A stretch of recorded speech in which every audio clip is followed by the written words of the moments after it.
Arora easy education में सभी दर्शकों का हार्दिक स्वागत है। इस वीडियो में मैं आपको ऑसिलेटर्स कैसे काम करते हैं ये बताने का प्रयास करूँगा।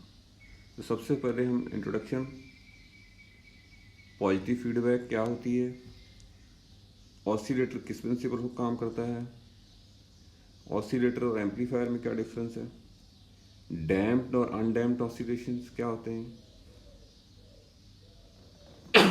ऑसिलेटरी सर्किट कैसा दिखेगा, जनरल आइडिया उसका, और उसके बाद बताएंगे ऑसिलेटर की जो फ्रिक्वेंसी है उसकी स्टेबिलिटी जो है वो किस चीज़ पर डिपेंड करती है। तो हम शुरू करते हैं। Introduction, positive feedback. सबसे पहले किसी फीडबैक एम्पलीफायर के लिए AF = A/1 + बीटा A। कोई फीडबैक एम्पलीफायर है उसकी जो फीडबैक गेन जो है AF जो है A/1 + बीटा A होती है। अब यदि magnitude of AF less than magnitude of A, यानी एब्सोल्यूट वैल्यू A से फीडबैक एम्पलीफायर की गेन A जो है यदि लेस हो, यानी एम्पलीफिकेशन जो है वो फीडबैक के बाद में गेन यदि रिड्यूस होने लग जाए तो यह नेगेटिव या डीजनरेटिव फीडबैक कहलाती है। यानी इनपुट पर जब दें कुछ सिग्नल तो आउटपुट पर वो रिड्यूस होता है, तो इसका मतलब है जो एम्पलीफायर है फीडबैक उसमें है जो नेगेटिव या डीजनरेटिव है। इसी टाइप से यदि AF greater than A, magnitude of A is greater than magnitude of AF greater than A, यानी AF की मैग्नीट्यूड A से ज़्यादा हो तो यह पॉजिटिव या रीजनरेटिव फीडबैक कहलाती है। यानी कि इनपुट जो दें आउटपुट उसमें बढ़ जाए फीडबैक के कारण। ठीक है, तो ये दो टाइप की फीडबैक का क्या रिजल्ट रहेगा। और फीडबैक एम्पलीफायर की जो गेन है वो AF = A/1 + बीटा A होती है। यहाँ A बीटा जो है क्या कहलाती है, लूप गेन। A बेटा को हम लूप गेन बोलते हैं। अब ऑसिलेटर यह DC वोल्टेज को डिजायर्ड फ्रिक्वेंसी की AC में कन्वर्ट करता है। यानी अगर हम किसी सर्किट को DC वोल्टेज अप्लाई करें तो आप जिस फ्रिक्वेंसी की AC, ठीक है, AC वोल्टेज चाहते हैं वो आप प्रोड्यूस कर सकते हैं। किसकी हेल्प से? ऑसिलेटर की हेल्प से। इसे बनाने के लिए हमें पॉजिटिव फीडबैक एम्पलीफायर चाहिए।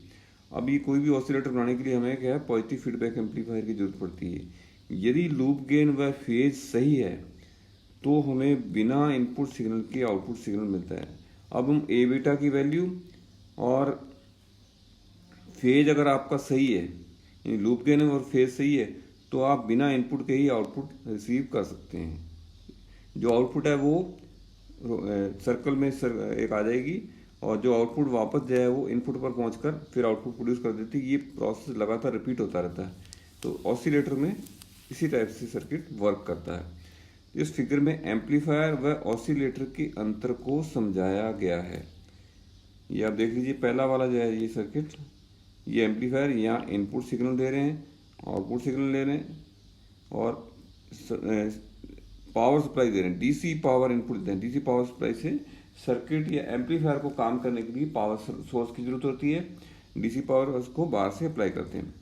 लेकिन ऑसिलेटर में क्या हो रहा है, ये ऑसिलेटर का ब्लॉक डायग्राम है। हमने DC पावर तो दे रहे हैं लेकिन बिना किसी इनपुट के आउटपुट सिग्नल ले रहे हैं। तो ये है ऑसिलेटर और एम्पलीफायर में डिफरेंस। यानी एम्पलीफायर में इनपुट देने पर आउटपुट मिलती है और वो आउटपुट जो है वो बढ़ेगी या घटेगी इस बात पर डिपेंड करेगा कि आपकी लूप गेन कितनी है और आपका एम्पलीफायर आपका पॉजिटिव फीडबैक वाला है या नेगेटिव फीडबैक वाला है, जबकि ऑसिलेटर में बिना इनपुट के आउटपुट मिलती है। अब डैम्प्ड और अनडैम्प्ड ऑसिलेशंस। डैम्प्ड ऑसिलेशंस दिखाया गया, इसमें आपका V और I दिखाया वर्टिकल साइड में और टाइम दिखाया हमने हॉरिजॉन्टल साइड में। तो आप देख रहे हैं शुरू के अंदर यहाँ पर हम देखें तो एम्पलीट्यूड हाईएस्ट है, उसके बाद धीरे धीरे ये रिड्यूस होता जा रहा है और लगभग 0 की तरफ चला गया। तो ये मैक्सिमम वैल्यू से मिनिमम वैल्यू की तरफ आपका एम्पलीट्यूड जा रहा है। तो ऐसे ऑसिलेशन को बोलते हैं डैम्प्ड ऑसिलेशन। अनडैम्प्ड ऑसिलेशंस या सस्टेन्ड ऑसिलेशंस अनडैम्प्ड या सस्टेन्ड ऑसिलेशन कैसे दिखाते हैं, इसमें आप देख रहे हैं कि एम्पलीट्यूड लगातार सेम बना रहता है। ये वी और आई की मैक्सिमम वैल्यू, इधर प्लस पॉजिटिव और इधर नेगेटिव, और टाइम के साथ देख रहे हैं कि ये हर साइकिल के अंदर इसका एम्पलीट्यूड जो है वो सेम कांस्टेंट बना हुआ है। तो ये बोलते हैं अनडैम्प्ड और सस्टेन्ड ऑसिलेटर्स या ऑसिलेशंस। दोनों प्रकार के ऑसिलेटर्स को उपरोक्त चित्रों में समझाया गया है। डैम्प्ड ऑसिलेशंस में एम्पलीट्यूड धीरे धीरे शून्य हो जाता है, तो डैम्प्ड धीरे धीरे शून्य हो जाएगा, परंतु फ्रीक्वेंसी या टाइम पीरियड चेंज, आप देख रहे हैं कि साइकिल का जो साइकिल वही रहता है, यानी साइकिल का टाइम पीरियड वही रहता है, सिर्फ उसका एम्पलीट्यूड रिड्यूस होता जाएगा। अनडैम्प्ड ऑसिलेशंस या ऑसिलेटर्स के अंदर क्या है, कांस्टेंट एम्पलीट्यूड की एसी आउटपुट प्रोवाइड करते हैं। जो अनडैम्प्ड ऑसिलेटर्स हैं वो उनकी एम्पलीट्यूड जो है वो जो आउटपुट प्रोड्यूस करते हैं वो कांस्टेंट रहती है। उसके बाद आते हैं oscillatory circuit. Oscillatory circuit figure A दिखाया हमने, बैटरी दिखाई है। बैटरी जो है स्विच एस के थ्रू, ए और बी दो पॉइंट हैं, पोजिशंस हैं स्विच की। ए पोजीशन में ये स्विच जो है वो बैटरी ए से कनेक्ट होता है, और बैटरी ए से कनेक्ट होकर ये जो बैटरी की पावर है वो सी के अक्रॉस अप्लाई की जाती है। तो उसके बाद थोड़ी देर के बाद में हम इस स्विच को एस स्विच को ए से बी की तरफ चेंज करते हैं। ये इंटरमीडिएट सिचुएशन है जब वो ए और बी के बीच में है। तो जब इसको हमने पहले स्विच एस को जो है हमने ए पर कनेक्ट किया था, तो बैटरी से ये चार्ज होता रहता है, तो इस पर कैपेसिटेंस पे चार्ज आ जाता है। और उसके बाद ये एल के अक्रॉस जब इसको आप स्विच को बी पर ले जाएंगे, स्विच की पोजीशन ए से बी पर आ जाएगी, तो ये कैपेसिटेंस सी जो है वो एल के अक्रॉस आ गया। तो उससे क्या होगा, इसको मैं स्टेप बाय स्टेप एक्सप्लेन कर देता हूँ। इसे एलसी या टैंक सर्किट भी कहते हैं, क्योंकि एल और सी लगे हुए हैं, इसको एलसी या टैंक सर्किट कहते हैं, जिसमें एक एल इंडक्टेंस वाली इंडक्टिव कॉइल व सी कैपेसिटेंस वाली एक कैपेसिटर पैरेलल में लगे हैं। तो एल और सी पैरेलल में लगे हैं, एल इंडक्टेंस है और सी जो है कैपेसिटेंस। इस सर्किट द्वारा प्रोड्यूस किए जाने वाले ऑसिलेशंस की फ्रीक्वेंसी एल व सी पर डिपेंड करती है। इस ऑसिलेटर सर्किट के द्वारा जो फ्रीक्वेंसी प्रोड्यूस की जाएगी वो एल और सी की वैल्यू पर डिपेंड करेगी। क्या फॉर्मूला मैं आगे जाकर बताऊंगा आपको। इंडक्टेंस में करंट बहने पर यह मैग्नेटिक फील्ड में तथा कैपेसिटर के अक्रॉस पोटेंशियल डिफरेंस अप्लाई करने पर यह इसके डाइलेक्ट्रिक फील्ड में एनर्जी स्टोर करता है। और इंडक्टेंस में तो जो एनर्जी है वो मैग्नेटिक फील्ड द्वारा स्टोर की जाती है, और कैपेसिटेंस में जो है वो डाइलेक्ट्रिक फील्ड द्वारा एनर्जी को स्टोर किया जाता है।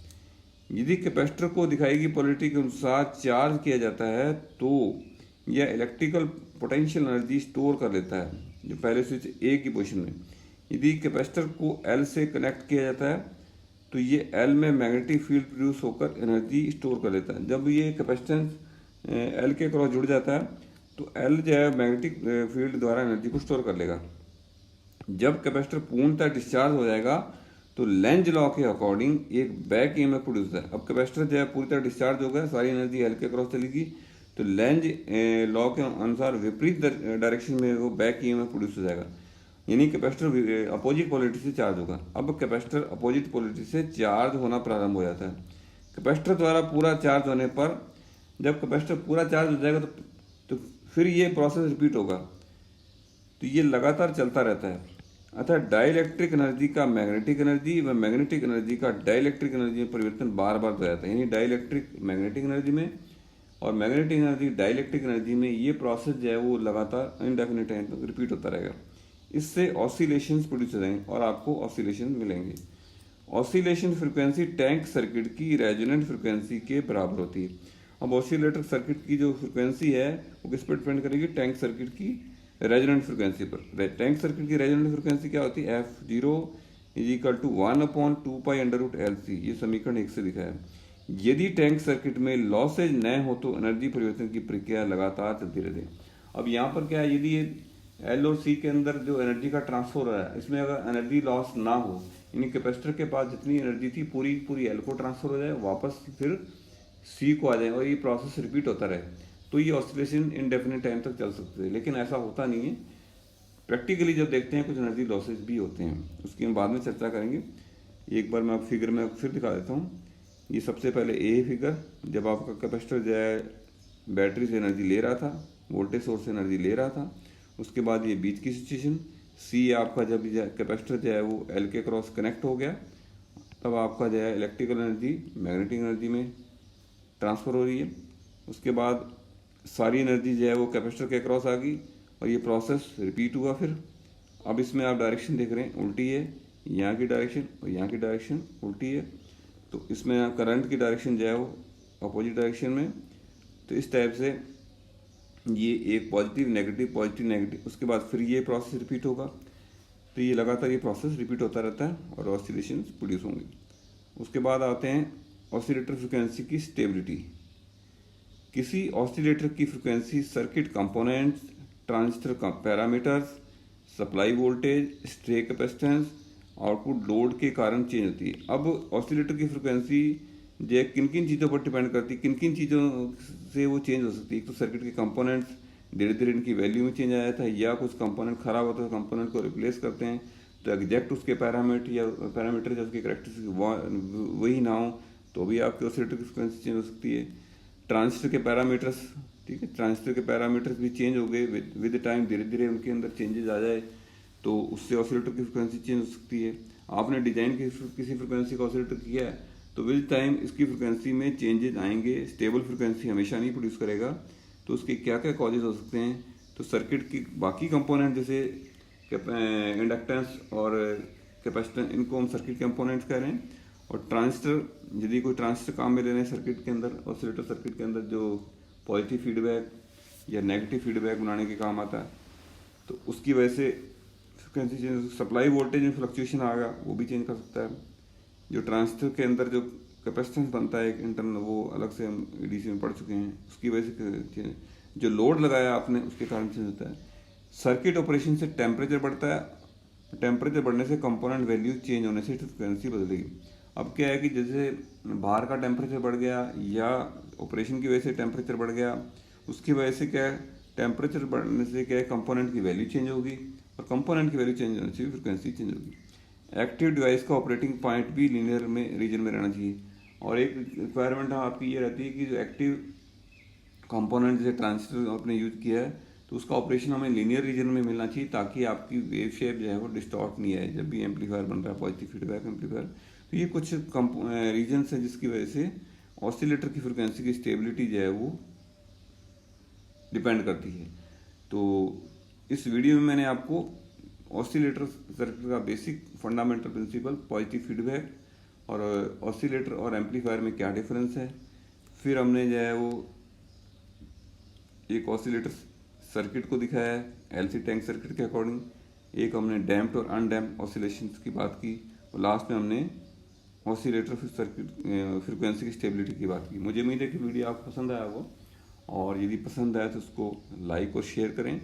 इस चैनल को पहली बार देखने वाले इस चैनल को सब्सक्राइब करें इस वीडियो को देखने के लिए,